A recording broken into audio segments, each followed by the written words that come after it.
week it was 137. Today it's 135. And of the 135, 3 of those are contract inmates from Shasta County. So really, 132 of those are offenders from our own jurisdiction, committed to my custody or arrested pre-trial.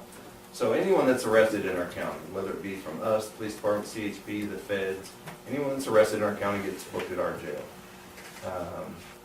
And post-sentence, I'm required to keep them to term for the term of their sentence, but I have some authority to use alternatives to incarceration, like electronic monitoring and some other things. You know, recently some people have asked, well, why don't we just tell the governor, you know, we can't do this whole AB 109 thing? Well, those people there, the people who are sentenced to our custody under AB 109 are just that. They're not, people are still confused. Some people still think people have come straight from the prison, transferred to the county jail.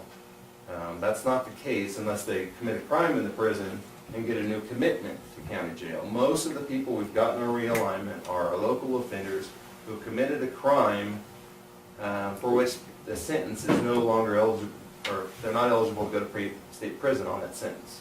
Does that make sense? Mm-hmm.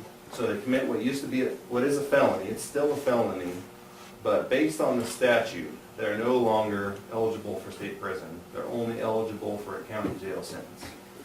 If I could ask, how, of your 120 and 100, how many AB 109 prisoners in your custody, or inmates in your custody, that are Lassen County oriented, versus how many AB 109 inmates who have committed an offense, like say in the prison, and found themselves being committed here rather than the county origin? Can you break that down for us? Yeah, I had one of the supervisors look at that this weekend.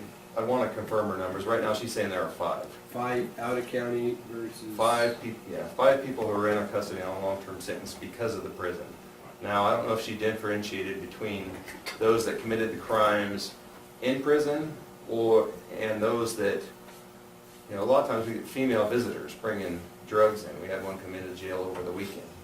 But they go to the prison trying to smuggle drugs in, and just because of that, we end up getting them in county jail, and they end up getting likely a 1 or 2 year jail sentence for a felon. So you have 5 AB 109 inmates currently? Yes. And I guess, based Not on... total. That are sentenced, yeah, we have 50. We have 50 realigned, or 50 plus. 50 plus. I mean, last week it was 50 something. So we have 50 plus. Of those, 5 at least are because of the prison. Now, I don't know how many pretrial, those are people on realigned sentences. I don't think that includes people who are in our custody pretrial. Can you break down that 50 plus based on county of origin in terms of those that came from Lassen County and those that came from the other 57 counties? I mean, I don't need it breaking down by... I can't right now, but I could get that for you. Yeah, could you do that? Because I think that's important for us to understand the dynamics of the impact. Because I know last week I was attending the Cal AFCO conference and wound up having conversations with a bunch of the folks from Amador County, because they've got Mill Creek down there, and they're actually entertaining, I guess, the idea of having a second prison built. And one of the things that we talked about was just this particular ramification and what the long-term cost would be. So as they're analyzing that and taking on another prison, you know, what that realistically means cost-wise. And I think it'd be good for... We may have to, they're looking at all their existing facilities. Well, I think we need to have that information, because as it comes to the funding formula for AB 109, I know Marty's been working with John and yourself, and John being kind of one of the state experts in terms of hassling out.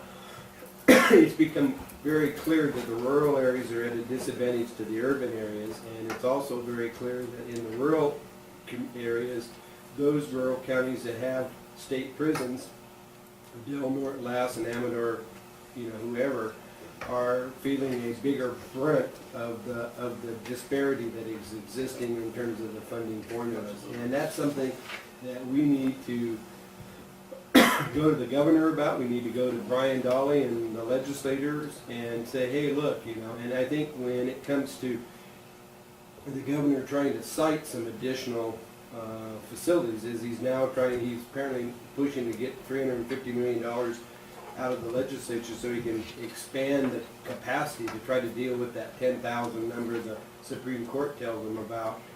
I think, push comes to shove, if we take on, we help you out, Gov, give us another 150 or give us another 500 people. There needs to be some dialogue on them making good on what those funding commitments are, because we're getting shortchanged, and that, it's the bottom line. Well, the difficulty, Mr. Chapman, keep in mind, there's a lot of factors that help us import criminals. The vast national forest lands that we have here and some of those grows that take place there, those by and large aren't Lassen County natives that are tending and operating and being arrested for those grows. That's one. Having major, highway arteries, being the artery between the 80 and the 5 is another thing, because we catch, people that are bringing loads of drugs through the county. So those are a couple. The prisons clearly are huge, but in fairness, we've been dealing with that for years. From the minute High Desert opened, we started to feel the impact. We started to see these people who brought then drugs, now it's drugs and or tobacco and or cell phones, trying to smuggle those into the prisons. The difference, pre-realignment, those folks got booked in Lassen County Jail. The person in High Desert State Prison who stabbed his cellmate and was supposed to get out the next day still got booked in Lassen County Jail because that was a new crime. So the difference pre and post realignment is we had those folks all pre-trial, but then if they got sentenced to a felony, they got to leave. So clearly importing those criminals, whether it be because of the forests or the highways or the prisons clearly being the biggest influence. The difference pre and post realignment is after the case has been adjudicated. So we're always going to have a few imports from other counties. And I buy that, and I don't have a problem with that. I just think it needs to be quantified and be kept part of the mix, because Columbus County doesn't have a prison. They don't have the highways. They do have the forest lands and the recreation areas, and they're dealing with that murder trial right now for the guy that shot the kids up there by Antelope, and when the one died in 7. And believe me, they're crying about the cost of that particular trial and how it's affecting their budget. But so, every county is going to be a little bit different. I just think that there has to be some recognition. It's not an overwhelming maybe, but there is a factor that's involved there because of the fact that we've got three or four whammies coming at us versus 2 whammies that maybe an adjoining county has. Clearly. And I think that's what we have to make sure that doesn't get lost in the message, and that the funding formulas aren't skewed to our disadvantage. And clearly, Department of Finance estimated we'd see 38 of these people in 2015. We have 50 plus now, and we had 40 plus a year ago. So in 2 years, you've got a 33.8% increase in just your patrol budget. Then when you get into some of the other budgets, it varies from anywhere from 6% up to 88%. So I think that's what we need to take note of in terms of how do we jockey that, and are we getting our fair shake. Rural crimes monies, in terms of the amount of money that comes in under that, was like $600 and some thousand. Maybe because of some additional factors, maybe through the rural crimes funding stream, maybe we should be getting 900,000. That's what I'm saying, is that we need to be able to make those kind of arguments, because otherwise you're going to be, sucking the tailpipe, and you're going to get a lot of smoke, and it ain't going to be good. No, I agree with you. And we're trying with the CAO's group, just came up with the recommended allocation formula for any growth funds for realignment. Well, I know, yeah. And they give some accommodation for prisons in there, but I don't think it's enough. Yeah. Because for us, a large county with one prison, it's not nearly the impact as it is for a small county with one or To 2 the community prisons. or a county budget or anything else. So and part of it too, it depends on the practices of the prison itself. Right now, they're really active investigating these cases. Over the weekend, we had 5 people booked in jail for bringing dope in. 3 males and, 1 woman twice. So actually 4 people. How does she do it twice? It's a long story, that one. But You they did. should keep her for the weekend, so she can only do it once. But they had brought 4 new arrests into jail over the weekend. And so part of it depends. If they're real active and if they, increase their investigative activities, then we're gonna see more people too, so. Members, there's also a ship coming our way here. As part of this state prison overcrowding situation, Pro Tem Steinberg has proposed sort of round 2 of realignment. He wants to give rather than turn these people loose, he wants to transfer them to county jails, which, if history is any lesson, we'll get pennies on the dollar. Well, at least we're smarter this time because we know that their line they peddled to begin with, which they tried to make it be, everything was copacetic, and we knew that it sounded too good to be true, but we didn't have any track record. Now we have a track record. Hold them. I think we knew it was a bad deal the first time. I think we had did the too. political muscle and stuff. We knew we'd come out on the short end. History is taught us that. On the top of the next page, we talk about some projects. We've had some money in a equipment replacement fund or equipment depreciation fund, and we've been using that money to front to make all this purchase for those Homeland Security grants. But now that we're getting to the end of that, we've got some needs that we need to meet in the jail with repairs. We are working with Public Works right now to get the roof repaired or replaced. We have the diesel tank that runs the generator. It's got like a band on it right now covering a leak. We got to replace that. We're working actively with them to do that. I thought we were using natural gas. We are primarily, but the generator runs on diesel. It was cost prohibitive to even consider trying to convert that. And then we have 2 boilers in the jail for heat, and one of the boilers is just not functional. So we've got to get that boiler replaced this year. I have to have a backup. If we lose one in the winter time, obviously we're in real trouble. I have to obviously meet their health needs, and some of that means keeping them at a reasonable temperature. So we really needed that boiler. And then the Sally Port, where we pull in with the vehicles when someone's been arrested, the entrance gate we replaced 2 years ago. The exit gate really needs to be replaced. So we're going to work on those, and we still have the issue of the control boards. We're working with other counties that have done that same project recently, trying to find good vendors and figure out how to write a bid spec. And then at some point, we're going to have to figure out how to replace those. You have the money for this available right now? Not the control boards. The other stuff I do, but that's for the most part going to complete that equipment depreciation. That was money that the state, by way of our contract with the CCF, we had to put money each year in there to make sure we could keep the building operational. So we accumulated that over time, but we have a lot of these things we just put off, but we just can't keep putting them off. I mean, the diesel tank, we got to do it for, we had our fire inspection, and they didn't appreciate the repair ban on it, so we've got to get that replaced. Would it be fair to say you do not have the money to maintain your existing facilities? No, I mean, we can do, with that fund, we can do everything but the control boards this year. But I mean, then what, next year, the year after? And then, Bob, we budget in the jail budget itself. Those are equipment depreciation, a different fund. So we have maintenance money carved out in the jail budget. The difficulty is over the years, as we've seen the budgets decrease, and that money's slowly kind of carved its way down. As countywide, we've taken these, cut service and supply again and again. The maintenance money that's carved out, as the building continues to age, that maintenance money is difficult. So we've used this equipment depreciation to offset budgeted public safety funds carved out specifically for maintenance. But you're right, it's difficult. We're going to have to figure out what are we going to do long term. I mean, from a strategy standpoint, we may decide, we may ask the board to start carving out 30 or 40 or 50 grand to start replacing this equipment replacement fund every year to deal with these things so they don't become these catastrophic deferred maintenance, huge money issues that are looming. Thank You want to go jail physician, jail hospital?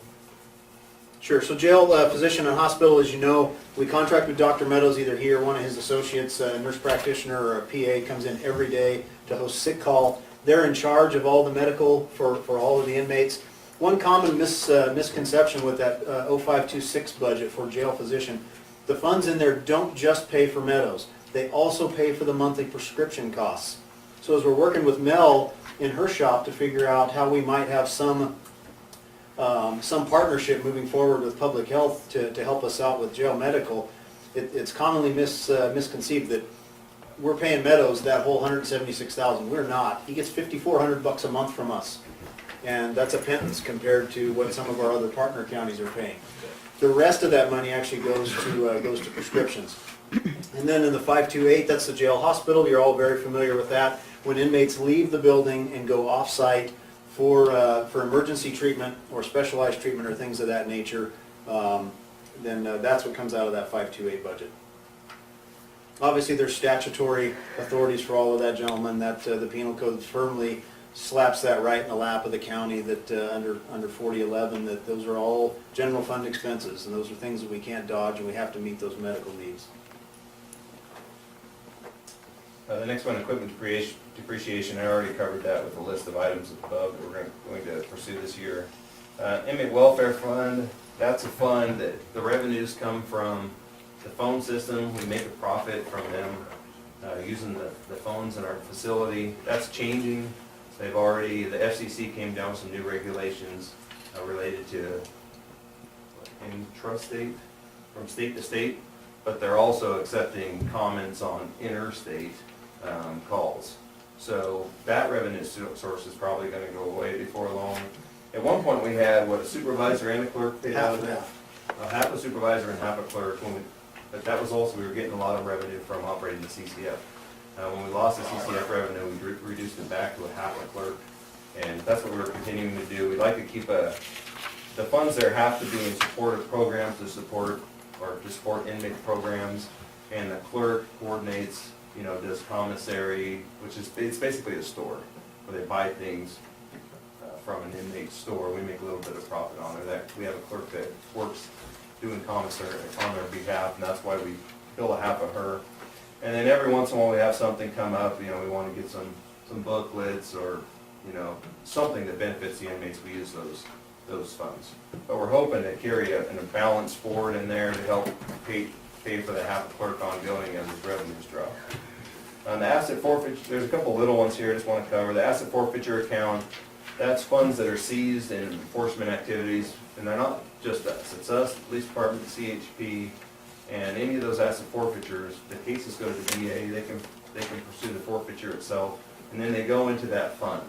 And to decide how to spend that fund, we have that partnership, us, CHP, the police department, actually drug and alcohol, probation, the DA. We decide how that money gets spent. And what we've done as the task force or drug enforcement grants have shrunk, we've used those funds on an ongoing basis to help with some of the training costs and general operating costs. And that fund has gradually been just shrinking. Motor pool, there's no impact on the general fund from the motor pool. What else we got? CCP. Oh, the CCP, that's a Community Corrections Partnership, was created with realignment, includes me, the probation chief, district attorney, representative from HSS, public defender, and the police department. And that's the group that gets to vote on a recommendation for allocation of those realignment funds to the board. We've worked hard with that group. They've acknowledged the impacts that we've seen. Last year they funded 2 COs and 2 clerks out of that, and some extra help. The plan that's come to you, or the recommendation that's come to you from the CCP includes that, but also this year, including $500,000 additional dollars to offset costs in the jail. So we've worked hard on that, on trying to get those funds, but also we appreciate, the other members of the CCP, they see what the impacts it's had on the jail, and I think like the police department, Tom appreciates the fact that we're not letting people out of jail early. So a lot of the impacts that many jurisdictions are seeing from realignment, we're not. We're seeing the impact in the jail, the additional costs based on the additional population, the long-term offenders and so on, but we're not letting a lot of people out of jail early and letting them, commit additional crimes out in public. The task force fund, what we did this year, and that's part of the reason for the increase in the patrol line, is we used to have 2 separate task force budgets. We included those into patrol now, so that's part of the reason you see an additional, what's the dollar amount? Increase, 100 and, For the total top half, yeah, about 100. I think 100, it's about 100,000 additional costs, but about 100,000 additional revenue. So, and the task force money, moving forward, we have funding for this year, but each year it's gotten harder to get that money, and next year I think it's going to shrink significantly. Right now, for a period of years, we're receiving a great deal more money. and we had an additional task force investigator. And we didn't even ask for that position to be funded last year based on the revenue. Revenue's dropping, so last year we gave up one position because of that. And I'm not sure what's gonna happen with the one position we have in there now in future years. We're hoping we can keep at least one person in that unit. Right now, we really have one task force investigator. We used to have probably 4 or 5 amongst all the various agencies. How do you deal with that shortage? Well, what we've done is we've restructured our investigations unit. We have a sergeant in there, and that's Sergeant Jones.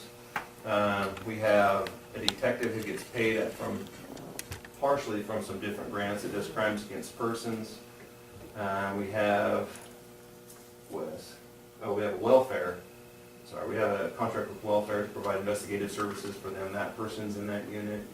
Probation gives us the person part-time, and the police department's trying, that he's just got staff shortages too, and can't get somebody in there.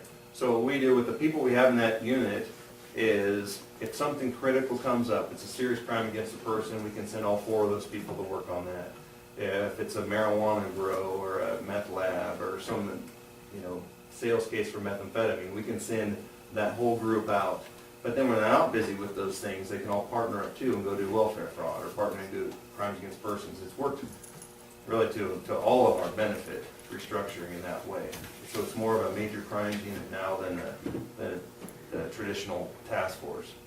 But I think we're gonna continue to see a shift towards that major crimes, and I think that's probably the way that funding's gonna go. I think it's gonna go away from drug enforcement and go to more of a major crimes.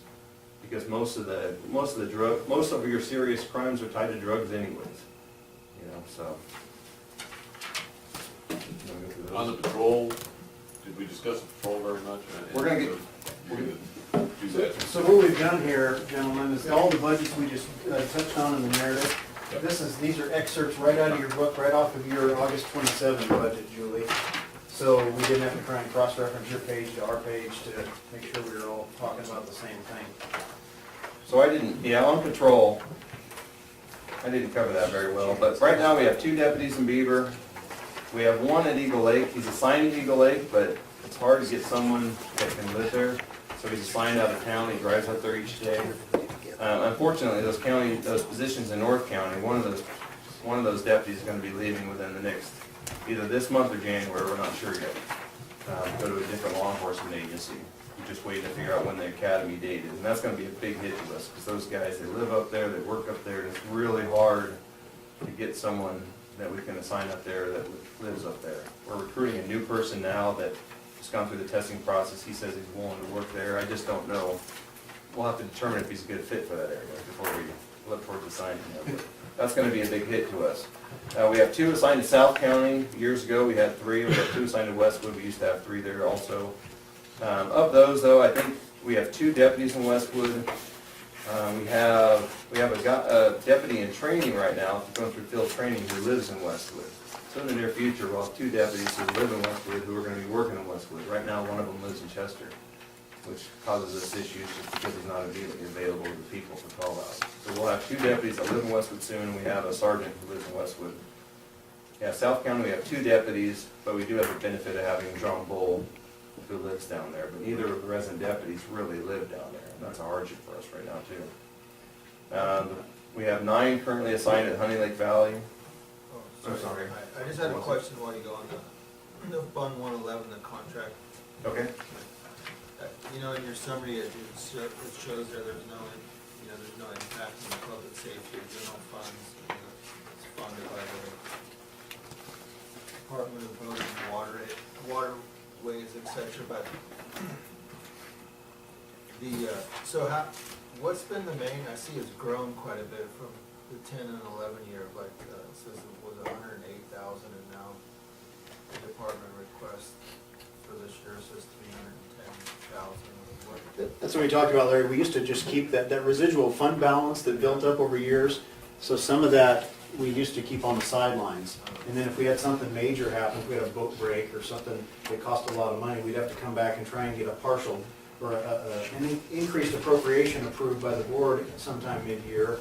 And Where- what happened last year? where there was money in the fund that we just never had budgeted previously, so we stopped doing that into current year revenues plus whatever residual monies had been parked on the sideline and just included all those in the budget. So we're not gonna be spending 310,000 unless something catastrophic happens. They're just gonna stay in reserves. And then the other difficulty, like the sheriff said, we had the guy on work comp, if you look at the top half of the budget. So we could not bill any part of that to that grant because he wasn't actually providing the service. So that's another big piece of the change. And part of it, and part of the issue with that is, like any other grant programs now, they've narrowed it down so much that we used to have a deputy who worked, Sergeant Schmidt worked there for quite a while, but we would automatically take 100% of that person's salary, even though a lot of times they were doing patrol and other things other than boats, but we can't do that anymore. Everything's gotta be functional timesheets, so we keep everything, we keep an accurate record of everything, but it's not like it used to be, where we used to just be able to claim a whole person without that person being there all the time.